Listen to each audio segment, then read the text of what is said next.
This video is sponsored by Squarespace, the all-in-one platform that makes launching your own website a breeze.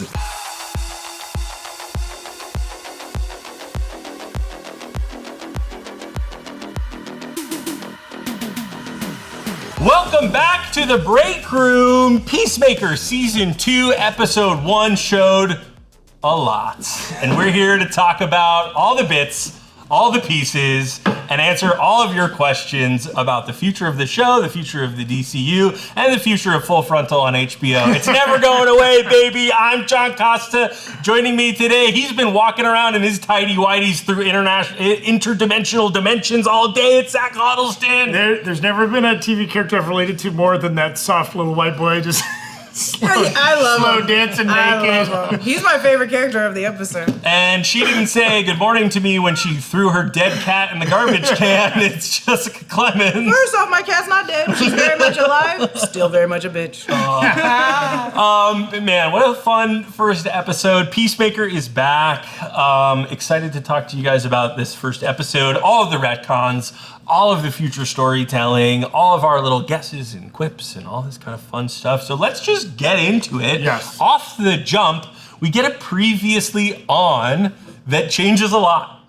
There's a few things changed, but most notably, the Justice Gang is now the team showing up at the end of Peacemaker Season 1 after they defeat the butterflies and kill the cow and all this kind of stuff. It's the Justice Gang that shows up too late. And this is Justice Gang that is Hawkgirl, Mr. Terrific, Green Lantern, but also Supergirl and Superman? Yes. Those are the people. Yeah. Of course, we only get kind of like words from Guy Gardner and Hawkgirl. But in the Season 1, we only got words from Flash and Aquaman. Yeah. But I also love it, and like I was telling them just a moment ago, I've never heard of anybody changing stuff on a previously on. Yeah. What a brilliant way. Effect but shots. like when you think about it, it does two things, like one big and one small. Like the small thing is it does retcon Season 1 and kind of like, brush aside the DCEU in favor of the DCU. But really when you think about it, if you hadn't seen Superman, and then 3 scenes later, when he goes to be interviewed by Maxwell Lord and Hawkgirl and Guy Gardner,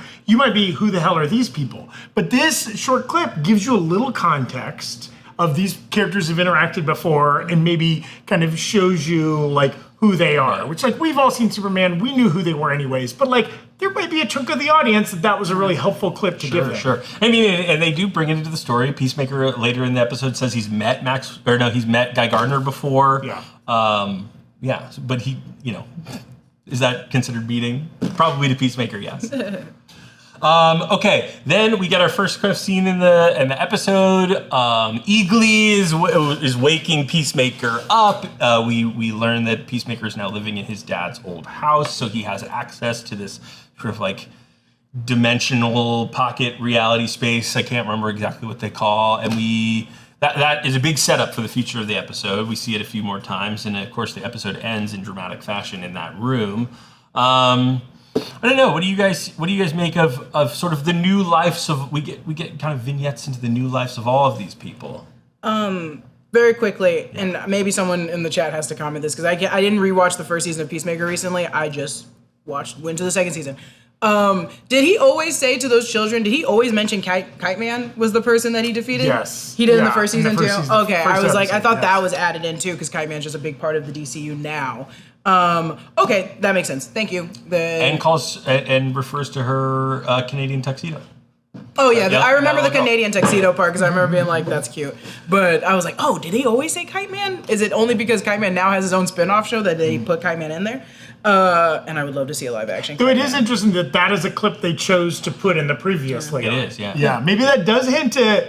Could we get live action Kite Man? I think we will get a live action Kite Man just being stupid off to the side. 100%. Impossible to not get that stupid. His vibe kind of fits with Peacemaker's vibe, right? Absolutely, absolutely. So Eagly is banging on the door that ends up being the door to Peacemaker's dad's sort of house in another reality, right? Earth 2 is Earth 2. Earth 2. Yes. That James Gunn has said on Threads. It's what we'll call it. And we get some like newspaper clips and articles and things like that about the Top Trio, which is a terrible name for a group of heroes in my opinion. But those people being Peacemaker, his father, and his brother, Keith. Whether they still have the superhero names of Earth 1, we don't know yet, but his brother's alive. His brother's alive and his dad is alive. And they're doing well.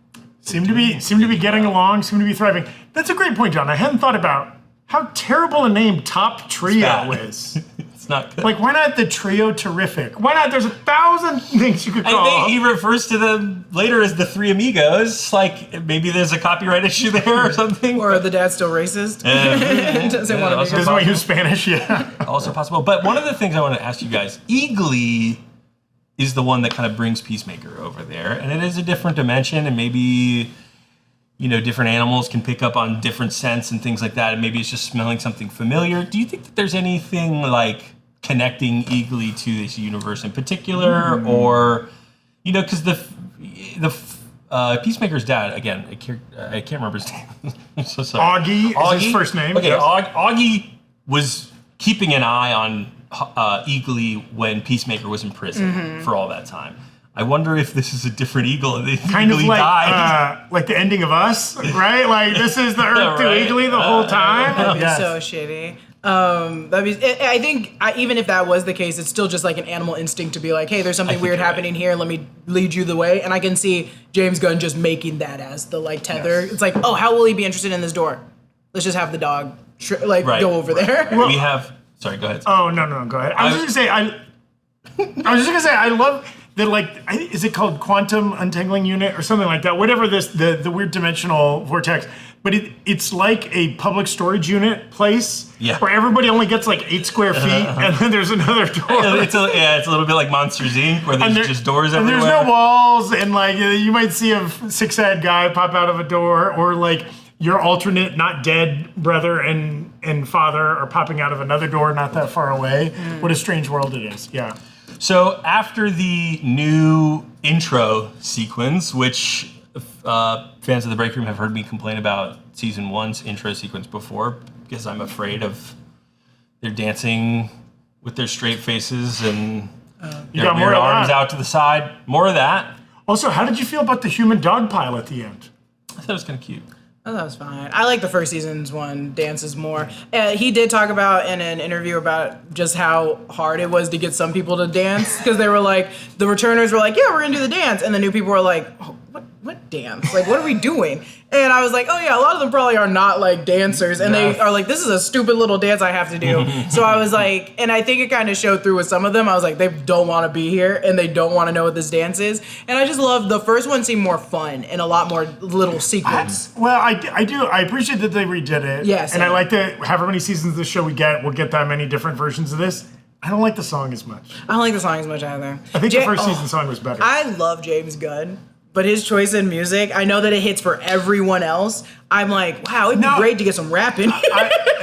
Same, because it's also, it is a strange, it is such a strange vibe, because he picks like hair metal songs made in the last 10 years. Yeah. When Really nobody's obscure. really into hair metal anymore, which is such a strange, I mean, I really dug the like Go-Go Bordello kind of stuff Yeah, on Creature I Commandos. love Creature And Commandos. obviously the Guardians movies are filled with great retro hits of the 70s and 80s. Yeah, it is like, it's such a specific choice for this show. And like, he's also crafted this world where like, oh, all the characters love hair metal. And it's like, what? What world? In Washington State, everybody loves it. We've got a Mighty Crab Joy's billboard in a future episode. Yeah. Now, do you think that a line of dialogue in this episode was James Gunn telling the top brass at Warner Brothers that he'll never cast Jared Leto in any of his projects ever in the future, What was considering that his line? 30 Seconds to Mars We got it again in the post credit. They made a point of that wasn't an accident. We're talking us on 30 Seconds to Mars. Well, in light of recent events, that's maybe an easy call to make now. I think 30 Seconds to Mars was also an easy target for a very long time. 30 Seconds to Mars is easier than like Train or like Nickelback. Yeah, Goo Goo It's like- Dolls or whatever. It's the new Nickelback. So I'd to make me. an argument like people like Peacemaker and Harcourt based on what we hear of their musical preferences would not be that picky. If you love Hanoi Rocks, I don't know if anybody in the audience has given a listen to Hanoi Rocks recently. It's pretty corny. So you can't then be like, but this music is corny. No. You embrace the corn. You're a corn lover. I mean, and you're right. Two people of the 15th Street kids or whatever they're called, Yes. having tattoos for this band, is a little out of whack. One of our sponsors today is Squarespace. If you've been on the fence about starting a website because you think it's gonna be like too hard or take too long, get off that fence. Squarespace makes it easy. Squarespace is an all-in-one tool that gives you everything you need to make a website that looks good and does whatever you need it to.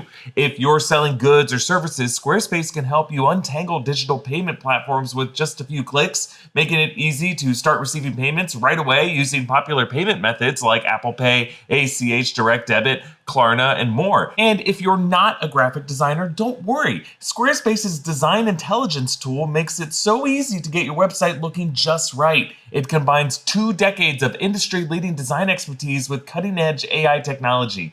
Every Squarespace website is optimized to be indexed with meta descriptions, an auto-generated sitemap, and more, so you show up more often to more people in global search engine results. Head to squarespace.com for a free trial, and when you're ready to launch, go to squarespace.com/breakroom to save 10% off your first purchase of a website or domain. So, Adebayo picks up Adebayo? Oh, wait, is that her name in the show? Yeah. Okay, keep going. Danielle Brooks. I call them all by their actor names, which is a problem, 100%, because I love Danielle Brooks. I've been following her since Orange is the New Black.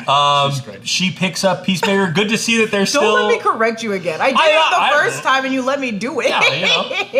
You got it. Sorry, keep going.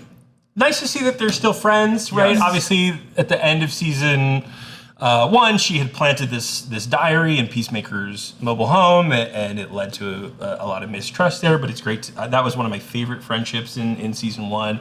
It's really good to see that they're on good terms now. Well, they have such a fun dynamic because he's such an idiot, and she's really good at playing the straight man off of him and like kind of rolling her eyes at all the stupid things he says. Like that is a really fun dynamic. Yeah. But it is interesting how they all did split up. Like, how did we get? Oh my God.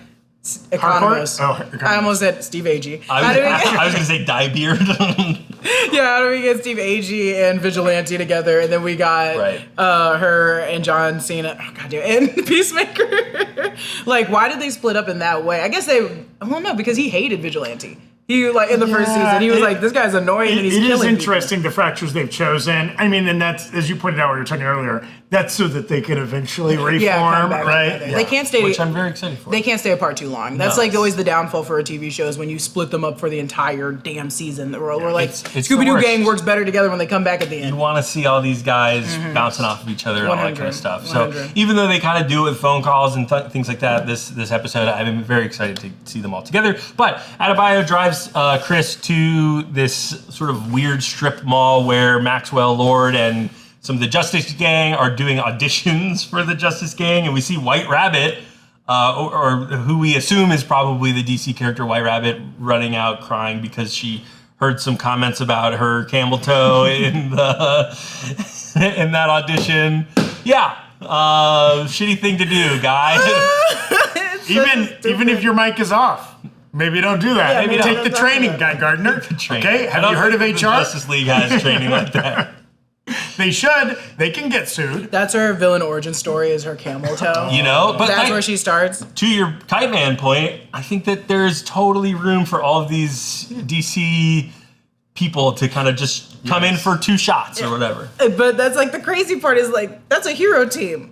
You're a villain in the comics, so is this really your origin story? Is them calling you camel toe? You got so mad you're not gonna kill all superheroes? No. Yes, it is. I don't want to keep reminding her of it and seeing her cry. So we get this scene, and I wanted to ask you guys, like, is that it for the Justice Gang? Do you think that they did that scene just to show Peacemaker's down and is not like getting the superhero recognition that he wants? Is that like a cameo and we're done? Do we think we see Maxwell Lord and Hawkgirl again this season? I think likely we don't, right? Probably not. I think James is just trying to remind us that it's a shared universe. And he's like, yeah, in a shared universe, you're going to come across people like Kite Man randomly, go into, what is it, the pizza place in Harley Quinn, the Mama's pizzeria or whatever the hell it is. Like, it's going to be small little things that trickle in, but I do think this season of Peacemaker is about his growing and being sad and dancing between two worlds. And like an important part of this character is like he's this kind of cocky buffoon who also needs to be constantly made to be low status, right? And like we have to constantly be reminded that he's a loser. Like what a great way to do that, of like to have these other superheroes call him a loser to his face, And right? the superheroes that aren't really they're not Superman, they're not Supergirl Right, they're or whatever. the losers themselves. They're B tier, Yeah. and they're telling him he's F tier, right? Yeah. Yeah. I think you're right. Like I think the story of this season is going to be like Peacemaker is a child that needs to grow up, and part of him spending so much time on Earth 2 is because he can't get over the death of his brother and his father, and so he's gonna have to learn to accept who he is and go back to Earth. Well, even just to jump ahead, do we think how long do we spend with him pretending to be his alternate self in Earth 2? Could all that be wrapped up the next episode, or do you think that might be like an arc throughout the season? And 2, do you think like what gets the team together is they all have to rally to go pull him out Maybe. of that? I think the team that wants to know what he's doing, what was the team that wants Argus? to? Yeah, Argus. They're gonna get to him first, and that's what's gonna have to force him to come out. I don't think anyone's gonna be able to get him to like stop trying to balance the two worlds because he's gonna. We see on the trailer. I'm not gonna get too much into the trailer. How happy he is in this world, like how things actually are thriving. working for him Yeah, in this yeah. world. So I think it's gonna have to be that team, all the teams that are like, what is he doing? Yes. That are gonna have to disrupt that, and it's gonna turn his world upside down. Yeah, I mean, it's a good question, Zach, about how many episodes we'll spend with this. Now, Argus is maybe the other threat that the show has, this episode has set up for the season, but like, there is no seeds planted, or at least that I caught, of like a bigger story, a bigger conflict beyond, him being between worlds. Though, isn't that, it's a very James Gunny thing to do, and I'm thinking most recently with Creature Commandos, right? We did not know kind of the ultimate true villain of the season until like, pretty deep yeah, into the yeah. season, right? In fact, we thought that person was an ally until it's kind of revealed the real twists and turns. And like, there's the real like meta arc as established in the first 1 or 2 episodes is just like, can they learn to work together kind of a thing before you knew like who the big bad was going to be. And I'm trying to remember the pacing of season 1. I don't know that the butterflies were completely... It was pretty. Well, we knew about the butterflies, but we didn't know that it was in what's his name for a minute. Yes. That because like them going against butterflies was pretty quick. Yes. Maury? No, something like that. I can't remember his name. Yeah. Morrow? I remember the actor's Something name. like Yeah. Okay. Something like that. Okay, so after this audition, we cut to Harcourt and her psychoanalysis, or whatever you want to call it, where she's called she's Toxic masculinity. which I thought was so funny and so on point. It doesn't quite work out for her. She's basically been blacklisted from a bunch of intelligence agencies. And truly, the only thing she can do in her life is work for these intelligence agencies, right? Like, she has no hobbies. She's been built for that, and then she's denied it, and so thus she crashes out, as the kids say. So her and Peacemaker... The scene he stopped on is the little man that dances. Just gonna back up a little bit. Her and Peacemaker catch up a little bit, and I'm not sure if it's at this point in the episode or a little bit later when he goes back to Earth 2, but he hears that his ex has moved on, and we learn that his ex is Harcourt. Yes, in Earth 2, they were in a relationship. Now it has since ended. Yeah. But like, they've never had that. Though in Earth 1, we do hear that maybe there was a hookup, a drunken hookup. Something. How Yes. much do you remember? How much do I remember? We don't know. She brushes it off. She clearly is not interested in pursuing something with him right now, and that kind of breaks his heart. Yeah. Which I get. The way that Earth 2 Hardcore dresses in the intro when they're dancing, I was like, oh, she's gonna be the worst. She looks like a teacher. I'll be curious that she could end up being a villain, right? If Peacemaker shows up and is like, I'm your ex, let's get back together, and we don't know how things ended between the two of them, you can see a lot of conflict possibilities there. The dad and the brother might still be racist. And so, like, if Harcourt is also friends with I only assume this because they're the 3 dancing together at the beginning, then I'm like, oh, if she was okay with them, they are all the racist people. Yeah, that's a great point. Vigilante's gonna be so mad when he hears about that dad being alive. I hope we get a vigilante in both universes. We're going to talk about that in a minute. But Peacemaker does what I do when I'm sad and upset, which is a lot of drugs. You pull out your secret stash of cocaine Yep. Get my mirror Which, by out, the way, get my bong out. I'm not a cocaine user. I promise. Clearly. That was like 10 grand. A lot of cocaine. That was a lot of cocaine. That was like lot of coke. I had to believe that he killed someone that had Yes. that cocaine because I was like, that's a lot of money. That's so much cocaine. You don't just hide away in a cookie jar. You know what I mean? Yeah, that's like Scarface level cocaine. That's drug dealer level of cocaine. It is possible that his father was wrapped up in more than just Sure. being a KKK member, essentially. And They gotta make money somehow. Had some drugs in his house. That was Augie's stash. Maybe. Oh, yeah, that Maybe. makes sense. I also think Eagly maybe is like a drug sniffing dog and just goes on missions to steal bags of coke from drug dealers and then gets the fuck out of there. So he does a bunch of drugs. I don't know who these people are. People show up for an orgy. Doug, he has a phone tree ready to go. There's a WhatsApp down to group five. that when you throw out the cocaine signal, they arrive and the clothes come Probably off. just posted on Craigslist and they literally all arrived. you're right. Because I love the guy that gives him like the bump. Peacemaker gives him a bump, and then he gets And a then bump he gets back. a physical. And I love it. Everybody else got butt naked, with a few exceptions that we were noting earlier. A couple people kept some undies on, and there was, a few people had some socks and shoes, but otherwise, full-blown nudity, not even like some sexy lingerie, somebody's still got their gym shorts on or something like that. It's like full butt naked. Those socks and shoe people are the grounding factor in how this orgy is a weird orgy. It like is. it's like not like because all these people are definitely fine, attractive people, but I'm like, oh, there's a little thing off around here. Yes. And it's the people in the socks and the shoes, the guy on the couch fist bumping, and then the people that are just bumping butts. Yes. These people that are just like Those aren't dancing even, on top of booties, and I was like, okay. There were things that were like halfway between a sex move and a dance move. Sure. But like not technically either, Yeah. They Like, weren't dancing. Hey, when you need an orgy to last a long time, maybe you're just getting a little loose with it. Yeah.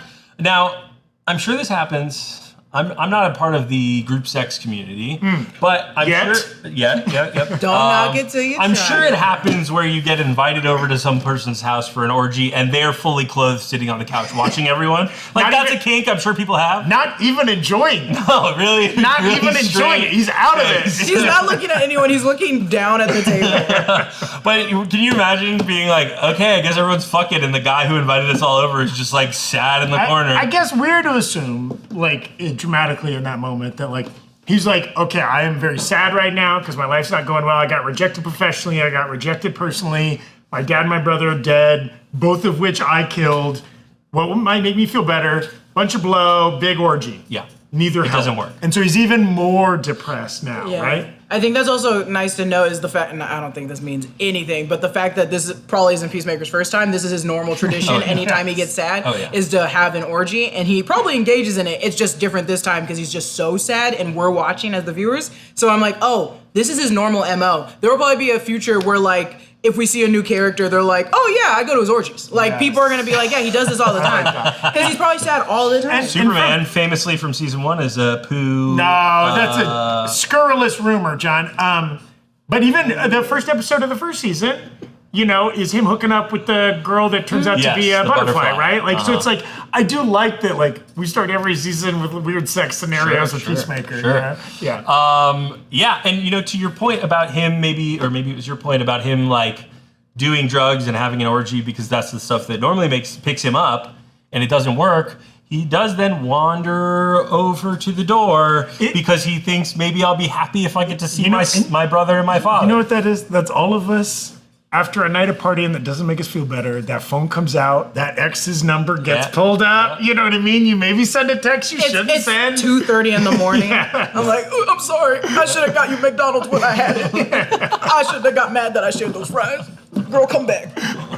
Except for in this case, it's your dead father. Also, you're hearing just everyone bumping butts in the background. You're like, wait, God, what's that? Was there music during that scene? There had to. Well, we were hearing music, but I don't know if they were quiet hearing orgy. I don't think they were hearing music because no one was on rhythm. Not a single person there was on beat. We are big fans of Factor at the Breakroom. When the delivery comes, there's like a mad scramble to grab those delicious Factor meals. Sure, their chef-crafted, dietitian-approved meals help us eat healthier, but the real reason we go nuts for them is because of their convenience and tastiness. I could literally go from opening the box to eating in 2 minutes. And this ain't no flavorless gruel. I'm talking smoked Gouda chicken with roasted red potatoes and Parmesan green beans. I'm at my desk with my ginger teriyaki salmon with forbidden rice less than 5 minutes after I stood up and declared I could eat. Factor can help you feel your best all day long with wholesome smoothies, breakfast, grab-and-go snacks, and more add-ons. There are a ton of options for eating healthy, and now Factor has added more GLP-1 friendly meals and new Mediterranean diet options packed with protein and good-for-you fats. Eat smart at factormeals.com/breakroom50off and use code breakroom50off to get 50% off your first box plus free breakfast for a year. That's code breakroom50off at factormeals.com for 50% off your first box plus free breakfast for 1 year. Get delicious, ready-to-eat meals delivered with Factor. Offer only valid for new Factor customers with code and qualifying auto-renewing subscription purchase. Before he wanders over back to Earth 2, though, we learned that Economos is staking out the property for Argus. Rick Flag Sr. and a new character, Bordeaux, is that her name? Sasha Bordeaux, I think, yeah. Maybe not a new character, but new to the season. They have registered this anomaly coming from Peacemaker's house and are kind of trying to keep track of it. And you know, first he gets a call from Vigilante, and they go back and forth about owl facts. So cool, stupid, so cool. I hope that Vigilante gets fired from Fennel Fields so that he can, I don't know, do more fun stuff. Or do we just get to spend like an episode of like The Bear, but with Vigilante?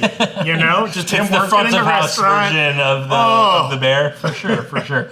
Yeah, so they go back and forth. And interesting to note, Economos' phone case has the Justice Gang logo on it. So I don't know if the Justice Gang just has merch that people are into. Maybe Economos needs 2 jobs or is 2-timing. Well, and are we to assume, this isn't explicitly stated, right? And like we know Argus still has some beef with supers or metahumans, as they're called in this world, right? Like there's the talk of some of them have broken out or whatever. But are we to assume at the end of Superman, right, Lex was definitely aligned with Argus and the U.S. government, but like with that being broken apart, now it's 5 months later, maybe the Justice Gang and Maxwell Lord has kind of moved into that spot, and they are kind of the government agent equivalent. Maybe. Still a lot to know, but I thought that was an interesting detail to. It wasn't so in your face, but like if you were looking for it, you saw it. And having him explicitly working for someone else in that moment. Yeah. You'd think that when he checks in with the folks over at Argus, they're like, what the fuck's that on your phone case? I think he's just like a fan. Yes. Maybe. Oh, And- yeah. He's probably just because they probably have a bunch of merch, and I could see Economos being like, "Yeah, I don't like any of the superheroes I hang out with. I like this dumb idiot Green Lantern." And like it's interesting, right? He's playing both sides right now, right? Like though he is technically working for Argus and surveilling Chris Peacemaker, but like also still cares about him and thus has to go the loop around to Adebayo, right? Was Economos in? He was in Creature Commander. Yeah, that's right. He did show up at the beginning and like Was he kind of just still working for Waller, Task yes, Force X. to put it together. Yeah, Yes. Yep. Yeah, so then Chris Peacemaker goes through this portal space, and I should say, Economos gets a photo of him standing at the door, but does not share that with Argus. So there's like clearly some connection there, and I'm sure it's going to lead to him getting fired or whatever it is. But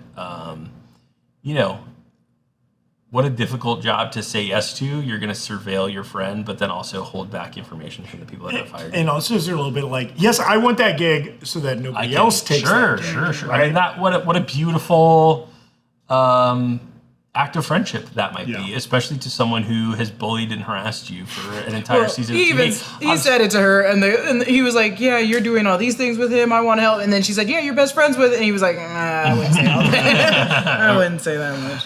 Yeah. So Chris heads back to Earth 2, and this is when he sees his brother. He sees Keith for the first time since they were little kids, and he had a very traumatic experience with that. And we get this kind of like fish out of water moment where Augie and Keith are joking around, and it feels very, like they're all very good friends at this point. Again, we don't know what they're doing. I think this actor is bald, but the actor who plays Roy in The Office, I don't know his name. Jessica? Oh, You Which know one's actors' Roy? names. Which one's Roy? Pam's ex-boyfriend. who works in the warehouse? Anyways, not the point. I just, because you know actors' Yes, names. I don't know his name. I'm so sorry. He is bald in this show. Yeah. Skinhead. Oh. Skinhead. Oh, interesting. I'm bald in real life, and I don't do that kind of shit, to be honest with you. you're So okay. I'm not saying anything. I'm not saying Yeah. anything. But Oh, they have a racist history, a racist past. I would not be surprised if that creates some conflict between Peacemaker, who has like turned a leaf a little bit, and his family. And that never actually got like solved in the first season. He still was like, "That's still my dad. I killed him or whatever, but I'm still sad about losing my father."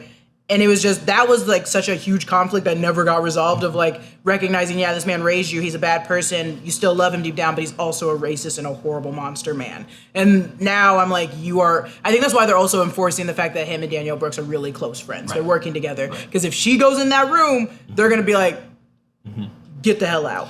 And again, we see a like blue version of the I want to say White Tiger. That's a Marvel. White Dragon? White Dragon. Yeah. Yes, thank you. Helmet, sort of on the display case. So and they're the shitty trio, whatever the fuck they were called. So they're still doing superhero stuff. Yes. And they're being So- like awarded things. So in theory, public facing, they are heroes, not villains, right? Yeah. As far as we know. Yeah. Potentially. I want to see one of those articles. Oh yeah. But we can go to it another time. Because Yeah. I'm also wondering, again, I'm not harping on them being racist, but I want to see if in those photos where they're like, the top trio saves the world again, are there any POCs in those photos in the background? One thing I was going to say is Eric pointed out in the breakdown, one of the articles is like top trio defeats, I think it was like Rainbow Monster or something like the Rainbow the Rainbow Creature, Monster, yeah. which is like, is a real DC, silly Golden Age villain, but also how appropriate they gays. defeat it. Well, both gay Yeah. and multicolored villain. yeah. They're just like, we come to some people's help. We're at some's disposal.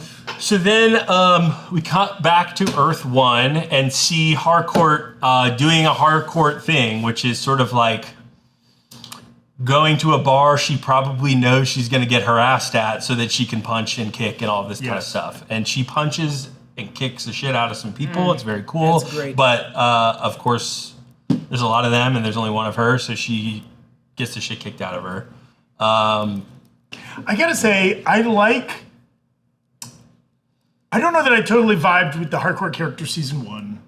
Because it felt a little bit one note to me. I like taking this character down a notch or two, too. She felt kind of like she has this gruff kind of like no bullshit, always angry, always violent demeanor.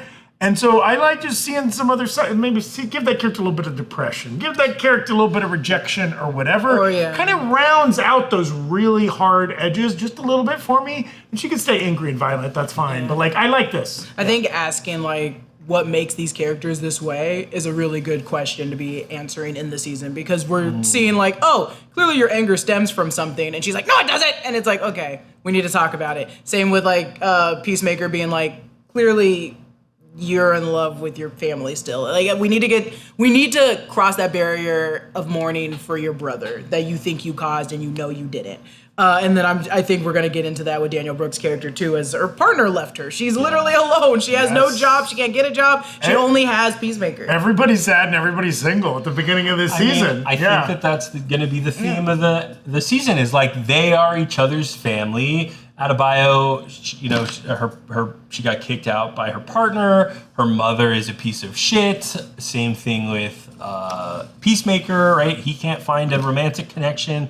His family is dead. Obviously, we don't know about some of the other characters, but I can see that sort of being the key theme of this season is like a found family type of situation that we then follow in season 3, where they're a little bit more put together. But to end the episode, Chris, Peacemaker from Earth 1, finds his childhood bedroom or something like that in Earth 2. And of course, Chris from Earth 2, Peacemaker from Earth 2, sees him in his bedroom, pulls a gun on him. A fight ensues. Thankfully, they get out of the house and back into this interdimensional space where Peacemaker 1, by accident, really, kills Peacemaker 2. which is in a space that his family will have access to. It is not a secret space. Yes, good point. But for now, maybe he hides the body in that space, so maybe things are going to be okay. But obviously leading us to the expectation that he's probably going to try to replace himself in that other reality. I think he's going to do a shitty job of hiding that body, and his brother's going to find it, and then his brother's going to go through the mourning that he did when he was mourning his dead brother. He's going to be like, my brother's dead, and now I'm going to be crazy. Yeah. It is. You point out a good thing there, John, that like, yeah, as much as he just wandered into Earth 2, doesn't Earth 2 then have the exact same ability to wander into Earth 1? Or could that have been like the anomaly that was showing up on the Argus computer? Is like this, we know this quantum chamber has always been around, Augie built it or whatever, right? And obviously lots of people have access to it. But like, has it only recently started to like open up to these alternate dimensions? Maybe that is the anomaly. Something has changed. Right, maybe something happening in Superman with the Luthor Corp tech, and all of the problems that they were causing at the third act of that movie means that something weird is happening with this technology. Yes. Yeah, we don't know. We That'd don't be know. crazy. So let's talk about this Earth 1, Earth 2 situation.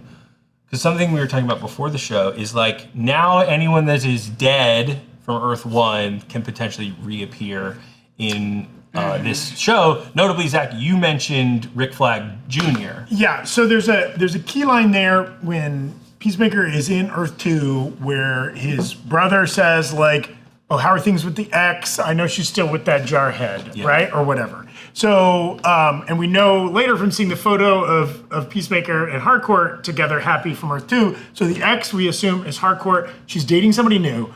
Jarhead is slang term for a Marine, Military guy, usually a military person. So like, we haven't met technically Marines in this show in season 1, but like Eric in the breakdown speculated, could that be Rick Flag Jr.? Could it be Rick Flag Sr.? Hey. Just because like, I don't think they'd give her a brand new boyfriend character. It has to have emotional stakes to Peacemaker. It makes sense to be Rick Flag Jr. That's so funny. Would this in this universe, would it be after he dated what's her name in the first Suicide Squad movie, or is it the second Suicide Squad movie? Which one is it that Rick Flag Jr. was dating Cara Devlin's character that was Enchantress?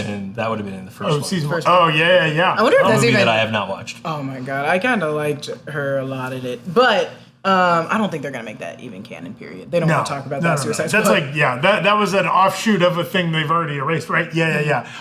It could be interesting because like we know both from trailers and obviously in this first episode sets up the tension of like Rick Flag Sr. and Peacemaker are gonna come to a head at some point. But we do also his keep son. getting in the previously on. Yeah, he killed his son. We keep getting that moment in the previously on, or in flashbacks, or whatever the Rick Flag Jr. moment stuff. Yeah.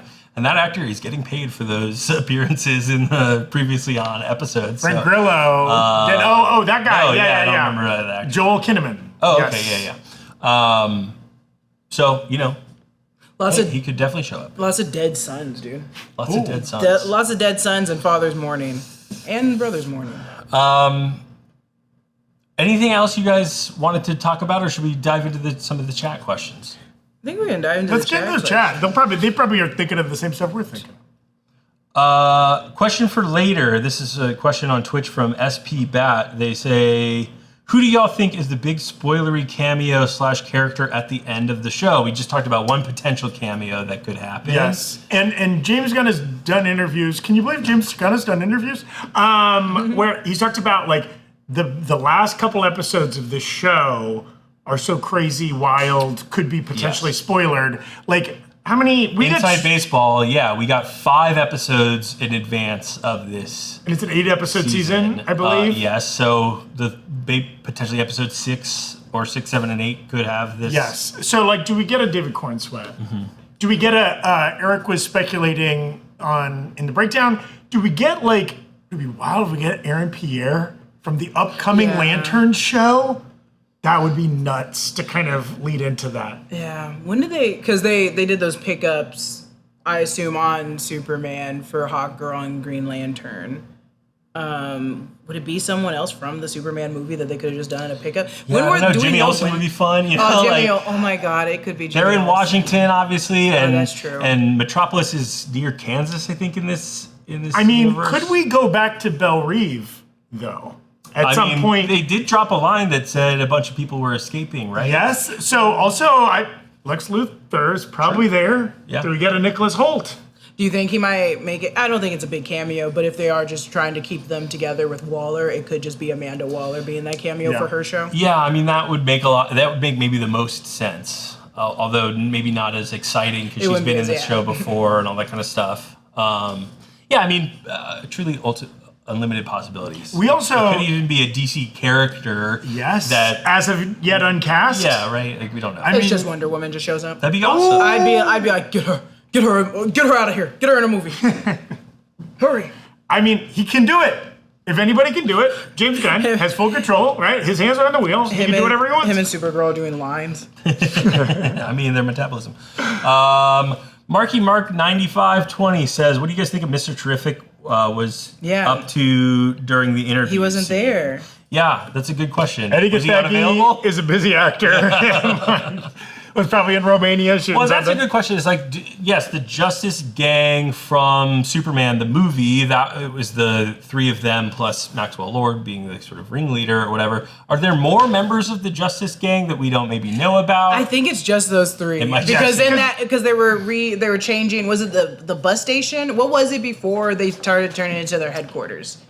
Oh, Superman. yes. I think there would have been more there. Well, there was a photo of, I think, maybe the four of them in that scene, too. And it was such a big deal when they added Metamorpho, right? Like, it wouldn't have been such a big deal if they had 7 other members who were off-site. I think Terrific, in story, I think Mr. Terrific would not care about interviewing new members to the team, but Hawkgirl would have to be there because Green Lantern would choose yes to really stupid people. Yeah. Like, Hawkgirl is always his wrangler in absolutely. Superman, so I was like, yeah, she probably has to just be there so that he doesn't rename the team something stupid. And Mr. Terrific's just like, I'm just here. A couple more super chats from people. Jamari 5 for the $5 super chat. Thank you so much. Saying, love the episode. Def think Luthor and Mr. T are popping up later in the season. Excited to see other directors in the DCU. Gunn's style being the only one is a lot. Hey, if you think that's true, stay tuned to a future Danger Room episode that Zach and I just shot today that's probably coming out in a couple of weeks where we have some hot takes. Yep. May include something along those lines. That sounds like a John hot take. We should also, this is a good point. You calling out a super chat. We wanted to announce Great we point. have enabled memberships on the Breakroom YouTube channel. Okay, we did this a while ago on New Rockstars, and like that's been a great thing over there. And we weren't necessarily going to do it on Breakroom because it's a smaller channel. We already have Twitch, all this kind of stuff. Full disclosure. YouTube is running a bonus referral program right now where they'll basically double the amount of money we make this month just for launching memberships. We don't even need a single sign up. We just had to launch it, and they're giving us a big old bonus. And you know what? We could use the cash, okay? That said, if you would like to support us in that way, and I know there's already a bunch of other ways that we ask folks to support us, whether that's buying merch or subbing on Twitch or subbing to NR Underground, I get it. And trust that this is completely extra and superfluous, and we'll never withhold anything from anybody that does not choose to do this. But if you want to use the use of some emojis, a badge next to your name in the live chat and in the comments section, you can hit join on the Breakroom YouTube page. 99 cents a month. We're keeping it as cheap as the lettuce. It's cheap as the lettuce. As they will let us. And as the lettuce. And the lettuce. Although I think lettuce might be more expensive in this day and age. Probably already got $1 worth of lettuce. Yeah.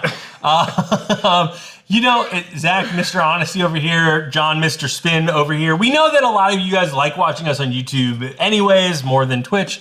So right now there are not quite as many perks as there are on Twitch, but as more people sign up, YouTube enables us to make it more in line with the Twitch subscription. So realistically, the goal that we have is to make the Twitch sub and the YouTube join membership thing very, very similar. So if you prefer Twitch, hang out on Twitch, stay over on Twitch. If you prefer YouTube, we're giving you an option over on YouTube as well. And again, and if you don't got the money to spare, you don't feel like paying for anything, absolutely fine. We're thrilled to have you here watching. We're just all so hungry. And our first haven't three eaten, members. Our first three members, Silhouetted Animator, who has sent in a few super chats today already. Thank you so much. T Burks 470, new member. Thank you so much. Tomorrow Lauren, thank you very much. At BBX6969, thank you so much. And we'll continue shouting out people both on Twitch and on YouTube in the future. You guys, Peacemaker, I think, has a good life ahead of it. I'm excited to talk about it more on this show with you in the future. For the next 7 weeks? For the next 7 weeks. Who's that big cameo going to be? We'll find out in 6 weeks. Also, is this the most nudity we get? Yeah, I gotta be. How do you Also, do more? we didn't do nearly enough on the orgy scene. I could go back. We could do 10 more minutes on that. That orgy scene was very long. If It kept going. If you're watching this on the VOD, sorry about that. If you're watching this on Twitch or on YouTube, we're gonna say goodbye and then we're gonna do 10 more minutes on the orgy. Okay. Thank you guys so much for watching today. Have a great weekend. We'll see you guys next week. Bye. Bye.